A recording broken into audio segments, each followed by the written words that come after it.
audience? Do we feel like, maybe there's something that we're not seeing here with this Mystique draft? Maybe some Giga Brain stuff that you can enlighten us with, although I kind of highly doubt it when we got the boys on Kezu and T-Gov on the pen. I mean, that's really where all the brains are. All right, well, I was going to say something nice. Well, so I was going to say something nice, but then you make that comment. So as the resident baby, what do you think is going to happen, since apparently you're being thrown out with the bathwater? I will have to agree with my fellow panel members. They're the brains and I'm the brawn, and and yet you didn't have a flex off with Lizard. Honestly, I'm just no not, guts. I'm not flexing on camera. Just it really diminishes what it actually looks like in person. If they got a first blood, that would be kind of nice. If they're able to force the Phoenix to go into the Icarus dive to prevent that death, but seems like they all just split away from the area, so won't be able to pick that one up. Oh boy. My first blood, 2 bounties. What do we got? Just with the draft, I was really thinking with this Doom, like, that they would try and maybe put it into the position 3 role. Like, Doom into Ursa, don't get me wrong, pretty terrible still, right? But at least you've got the Devour to be able to get some of that farm coming through afterwards. And it was a last pick Doom, right? Or was the Primal Beast after that? I forget which one. They had options, essentially, with what exactly they wanted to do. And I was considering, like, well, not that it's exactly meta, but maybe they run a Marcy 4 with, like, a ranged position 3 and use that to try and, keep the Ursa away, maybe go down the avenue of, I don't know, a Viper or even a Venomancer to be able to try and make it work to hinder the Ursa's farm, and then rely on the Shadow Fiend to be able to get things done. But yeah, I really don't feel like this Marcy coming into this lane is going to accomplish all that much. I think one kind of nice thing is the fact that they did get Beyond Corey, which had his Tangos, so probably going to, I guess Tianming's got 2 sets, so really isn't going to be too much of a concern. I do think this is a pretty goddamn free Death Prophet lane as well. You're going up against double melee. Maybe the one little nice thing is that with the Scorched Earth bonus movement speed, it could be a little bit easier for you to disjoint the, break the Spirit Siphon, but Beyond he's going to free farm this lane. And yes, the Doom will have a great matchup as the game goes on versus the Death Prophet in regards to just your ultimate and how you can really minimize what Beyond can do. But we saw last game, Denong, I feel like it's not going to be anything different. And Kezra, I think it was a great point to bring up that China, I really do believe, are one of the best regions that play around with the Phoenix. We saw all the heals that he was able to provide last game, like Pipe and Sunray. Now you're going to have a Grease from the Death Prophet. Like, are they going to have damage to go through that? Not sure they will. And, I mean, like you said, if it goes super late, the Doom might be able to provide that with his percentage damage from the Infernal Blade.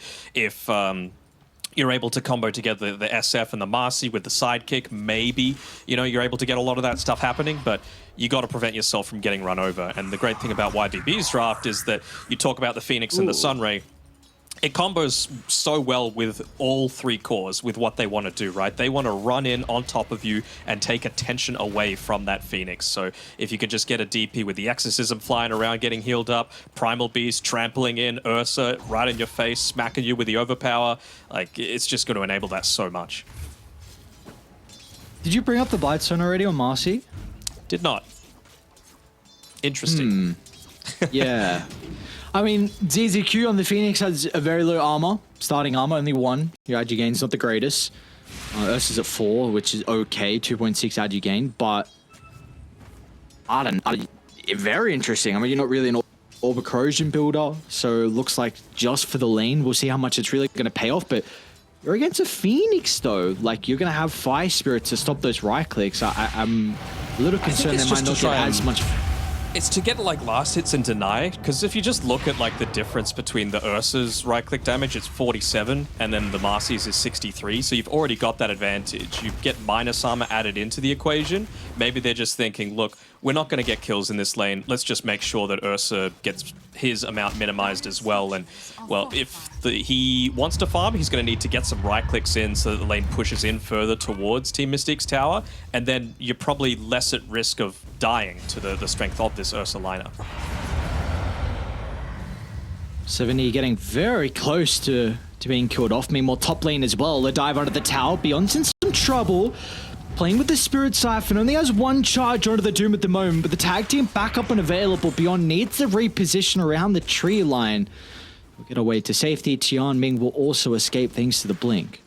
Gotta be careful there on the Phoenix. He's already used the Fade Bolt though on DQQ, so looks like he'll be able to get away. I just want to make a really early call before the patch is even released. The thing that I'm going to be looking out for is what traditional carry gets like a big right-click damage buff that's still able to make stuff happen. Because, I mean, one of the big things is that I was looking at with Tian Ming in this top lane is he was able to just get denies and last hits in the face of so many people. He's got 6 denies, like the second most in the game. And that's just because he's got insane right-click, even going up against the likes of a Doom or a Tusk. So I'm really just seeing what supports could potentially get exploited once that patch does eventually come out. I mean, TikTok Ice Frog, we're waiting. I feel like at this stage we've got to resign ourselves to after the Lima Major.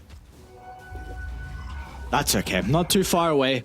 I'm honestly really excited to see what the best teams in the world are going to be able to do to address the little nuances that we have come out from the patch. You know, minor things on how you can address the Lina, some of the heroes like the Nature's Prophet, some picks that Marcy, we haven't like seen before. We'll see a little bit of Western Europe, I think, picking up the Marcy a little bit more. Even in one of these third-party Americas tournaments that Shopify Rebellion is playing at the moment, Arteezy picked the position 1 Marcy twice. Okay. And it was specifically in response to this Nature's Prophet, Lina style of heroes. Is Zone going to be able to get a kill here? Oh, just able to dodge that one out is 7E with the Onslaught out. That's always the thing I've really enjoyed about the 6 regions we have. You've got China prioritizing the Marcy as a position 3. You've got Eastern Europe that really enjoys the Marcy as a 1. I know Pure's been playing that a lot. It's a beautiful thing about this kind of regional Dota where you're able to meet at a LAN and then you get the ideas that face up against each other and see who really has kind of the better idea of how to play Dota at the current time. For sure. That's, oh, that's nice. Regen being able to be picked up for Zone. Wonder if Ray's going to spend this time building up a few stacks for his Shadow Fiend, but with his absence in that lane, it means they're going to make a bit of a dive happen onto and, well, he is going to be saying, oh no, instead of because he's going down there from the early rotation coming through from 70. TP'd. I mean, if you can get the kill. Yeah. Okay. Well, it's not the worst. I mean, I guess Tian Ming's pretty happy. Look at that. Ricky getting some nice couple of waves for free here at the mid lane, so some experience and gold going his way, which will help out towards that early earn into, of course, the Aghanim Shard, hopefully by the 15-minute mark. Not a bad Spirit Vessel game for him, if he's able to get into that. I know it's going to be a fair ways down the line. Ricky just drops off in terms of his farm prioritization and just essentially resigns himself to not getting a single last hit after that stage. Essentially, it's going to need to come from couriers and successful team fights, but you know, up against the sidekick and 3 strength heroes, feel like it could be quite nice to have that vessel.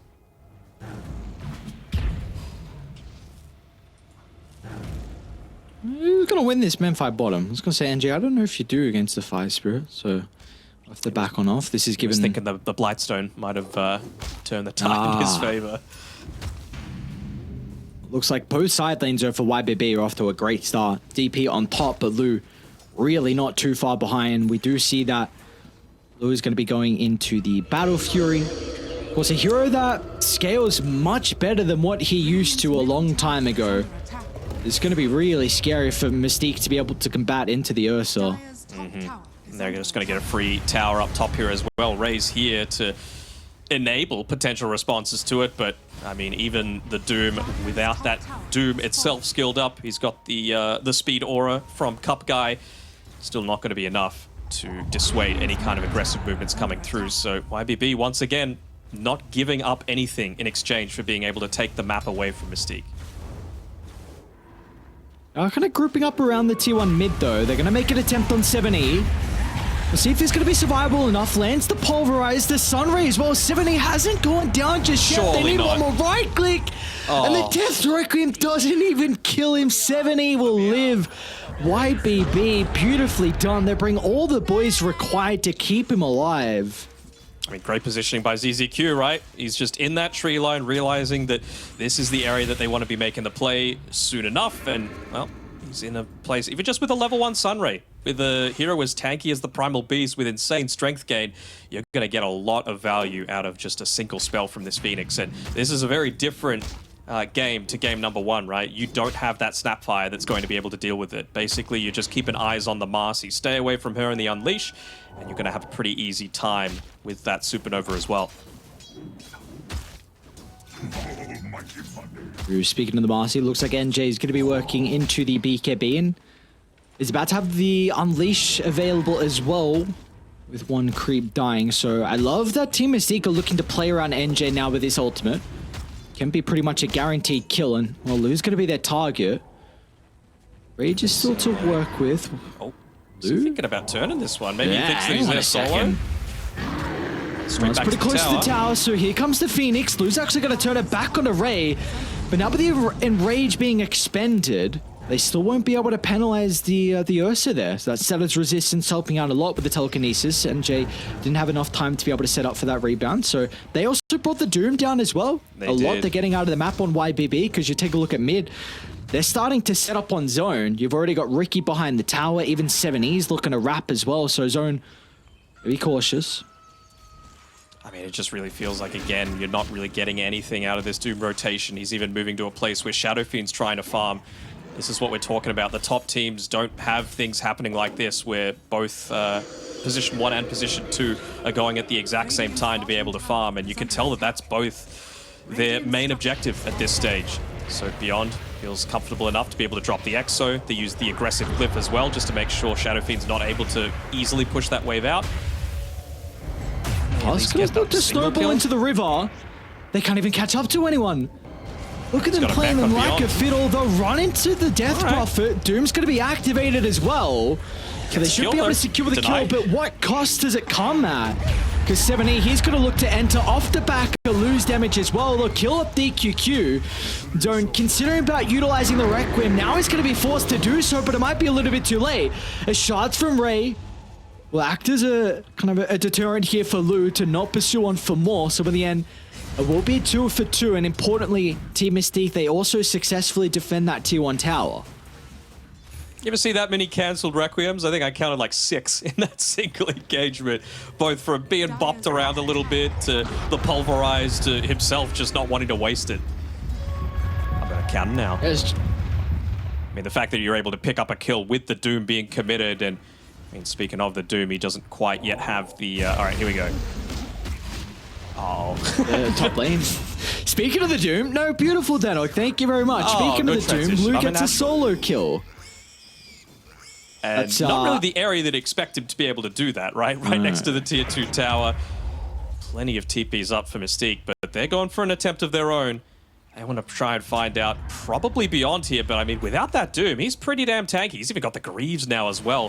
4 charges of the Spirit Siphon. Can you get this They don't kill? have the Unleash too. Unleash is on cooldown for another 10 seconds. I don't know if they're going to be able to find it. Beyond, let's see if the damage is there, but the raise it will. They'll bring him down in zone. Charges up the Requiem as well. They'll turn to deal with the Primal Beast. Team Mystique, a great team fight from them. They get 2 kills and they're also going to live to tell the tale. I mean, my guy just didn't Greaves or use his one, though. That's the reason that they were able to tick him out. So, that, you know, mechanical skill can kind of come down to it at times. Maybe the chain stun was perfect. I didn't quite see, but I think he had windows for sure, where he could have looked to pop at least the magic one. Well, off the back of that, you've been able to allow to be able to pick up that Hand of Midas for himself, so he could certainly look to recover his net worth somewhat. But again, you have to remember that you're going up against a Battle Fury Ursa that's just one component away, and this is an Ursa that's able to farm, that's able to have pretty significant teamfight contribution, right? You have to consider all these heroes that are going to be in melee range. It is a great scan from YBB on the mark of this smoke attempt. They're going to position. Even YBB going for their own smoke as well. The smoke getting chopped. He can dodge the snowball with the tricks of the trade, but unable to get the blink away. But do they still want to take the team fight on YBB? Look at the pincer move from Beyond. Is going to move on the right side with the extra committed. They might be able to blow him up, but there we go. Beyond well and truly healthy off the back of the Greaves, and now with the Supernova dropped on the dome. There's going to be no escape for Zone, and now DQQ will be chased down as well. The Doom was used onto Lou, but he's looking for revenge. Once it expires, he'll catch up to the Rubik. And in the end, they used so much to try and kill off Beyond, but they weren't able to do so, and he's going to penalize them for that. It's all about the false sense of security, isn't it? Just say, you know what, I'm going to let them kill me in that previous fight. They're not going to realize that I'm actually so much tankier. They're going to consider going into Roche? Not quite. Still not yet at that stage with the low death timers to be able to take this one completely unopposed, and it's understandable, right? No Supernova, no Exorcism, not even the Enrage up, so Luke just goes back to farming a little bit more passively, going to get that Battle Fury for himself. Looking to try and get a kill up onto NJ as well on this top side. With the Pulverize, they might be able to pick it up, but as soon as Xiaoming sees the TP come through from the Tusk, he's going to back off. Oh, nice pogo. NJ will still be able to drag him back. I don't think you're getting this kill here, not without the Unleash, and I wonder if this actually means that YBB look to make a bit more of an aggressive movement down towards the bottom side of the map, now that they know that you're not going to have that Tusk there for any kind of turnaround. Well, they should know there's a ward on the high ground as well. The fact that the Riki was able to blink strike up, bottom lane zone. Looking for the Requiem to try and protect himself, but the silence at the last second will prevent that. Zone still gets it off, but the damage has been dealt. The Doom's going to try and charge in the middle, look to get some revenge, but they'll actually think twice about this. Still, the rest of Mystique, they're trying to connect off the back of the smoke. It's just two members, and they might just run into ZZQ, so definitely not the ideal target for Team Mystique. They'd love to get a core off the back of this. Even just taking down the tower, prevent any kind of reinforcements coming through. They want to defend it. Here it comes. Ricky's coming down here. Excellent cooldown still. They're going to try and target down with the Marcy at the moment. They're going to be able to secure the tower. And NJ will bounce away as well. So a tower in exchange for Ray's life. Yeah, still fairly happy with that. I mean, I really don't feel like Zone probably should have died previously. You know, we were talking about it, right? The Tusk, he TP's up towards the top side. There's nothing really stopping them from going for that dive attempt. Like you mentioned, it was the perfect silence coming through as well from Beyond to be able to secure that kill. So I think he just needs to be a little bit more mindful of that position. They're going to try and get in range for the telekinesis back into the Doom, but he was quick on the fingers to be able to get away. And he's got that Battle Fury now. So really, to me, feels like they're going to be looking to use the Exorcism around this mid lane. Would be great if Beyond's able to get into that level 12 before that point, just so that you can look to use that, plus potentially converge into the Roche pit.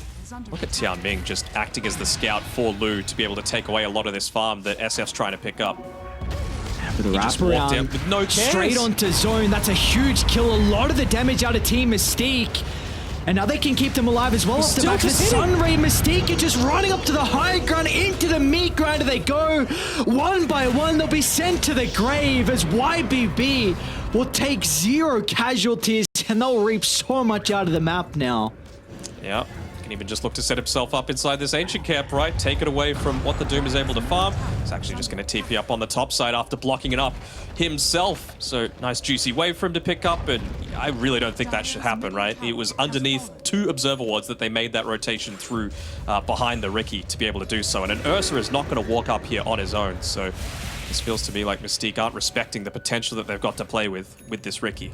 Xiaoming's shown how exceptional he is, and yeah, after taking that creep wave, after taking the mid tower, they're just going to go straight on into Roche. This is great map movement coming through from YBB. They'll know what's going on, but they might be a little bit too late. No Doom as well. I don't think you can do this. Look at Tianming's going to hold the Marcy back. Position. And then they're going to fight now as well. 7. Oh, what an onslaught to the back line. Cuts it off. Stops any more reinforcements from being able to enter the team fight. The interception was perfect from 7E. Who else can they catch up to? Once again, it's Tianming. Catching out Zone on the retreat. This guy is exceptional on the Riki. They keep leaving him in the pool, and YBB, there's going to... Wait, is he going for more? He doesn't know how to stop, man.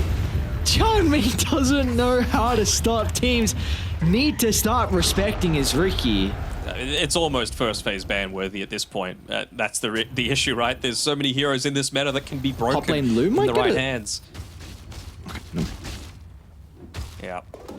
I mean, it's certainly something that you even consider using your own first pick on, but if you don't have someone that's able to exploit this hero as much as he is, then you end up hurting a fair amount as well. They're just going to go to try and take away all of this farm that SF clearly wants to be able to pick up that BKB for himself, but it just feels like there's less and less areas of the map that he can look to do so.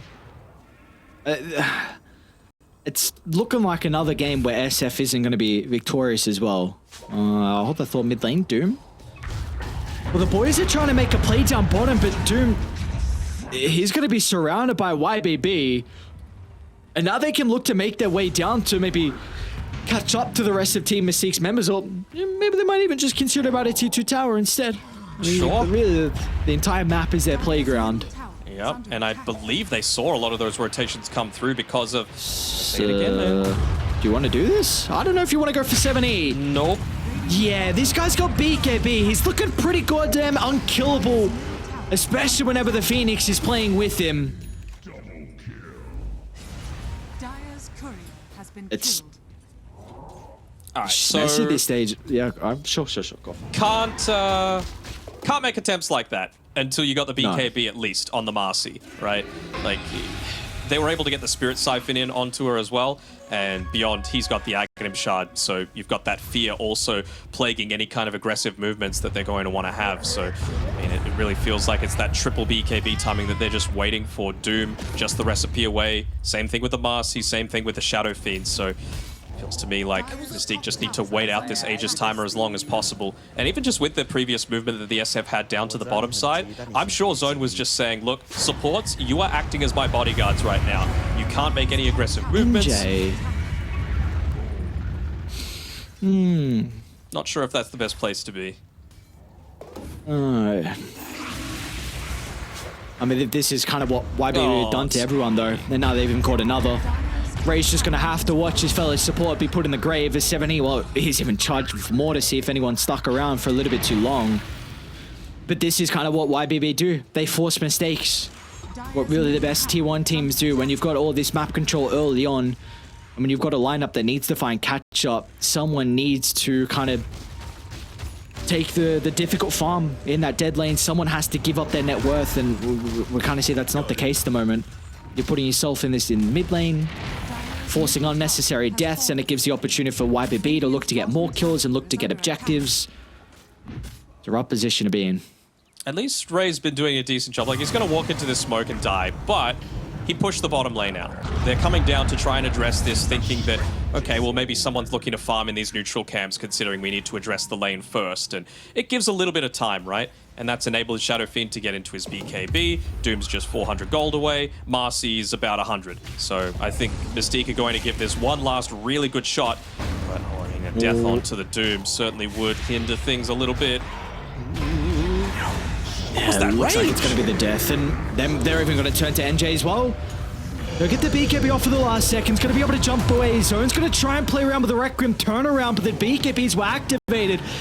YBB completely protected, and so much was wasted now at a Team Mystique. They'll turn it back around, completely kiting the BKB timer on the Shadow Fiend, and once that expires, he just cannot stand strong. YBB once again swarming over Team Mystique, as DQQ is going to try and find a home outside the base.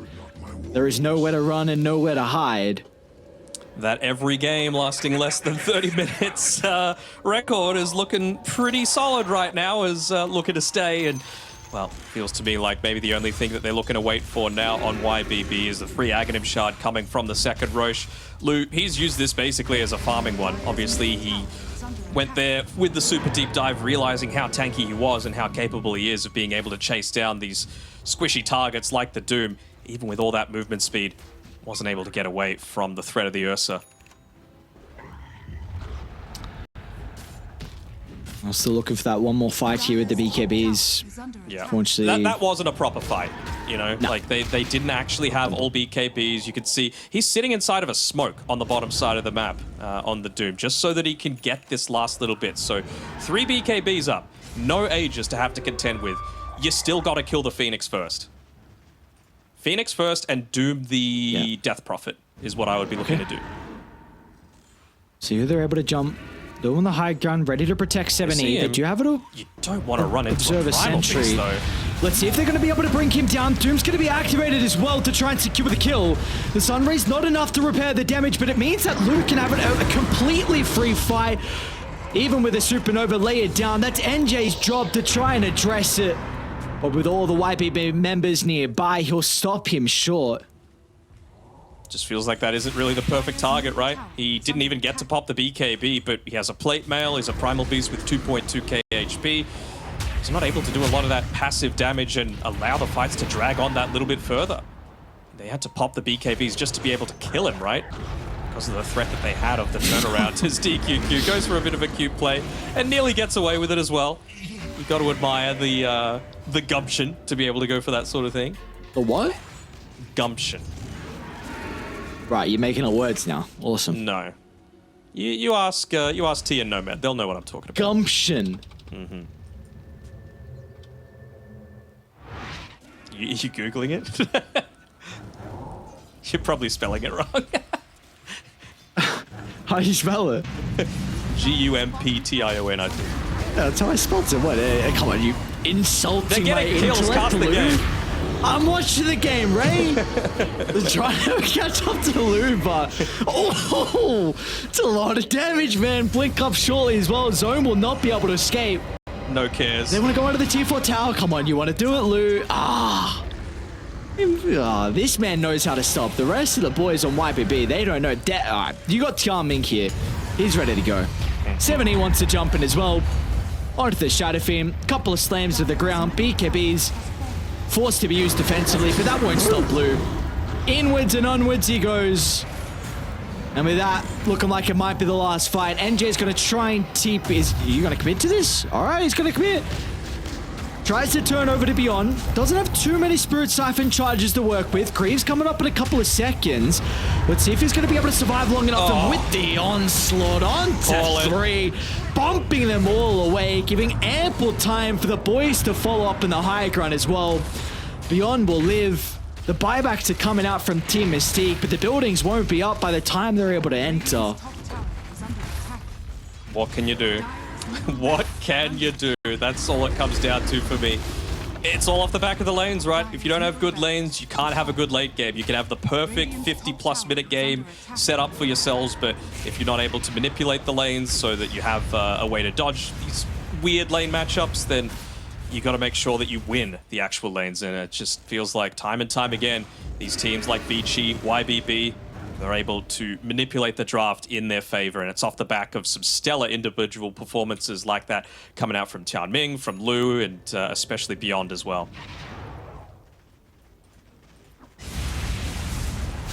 Speak of the devil. Tianming again. They saw the sleeping dart.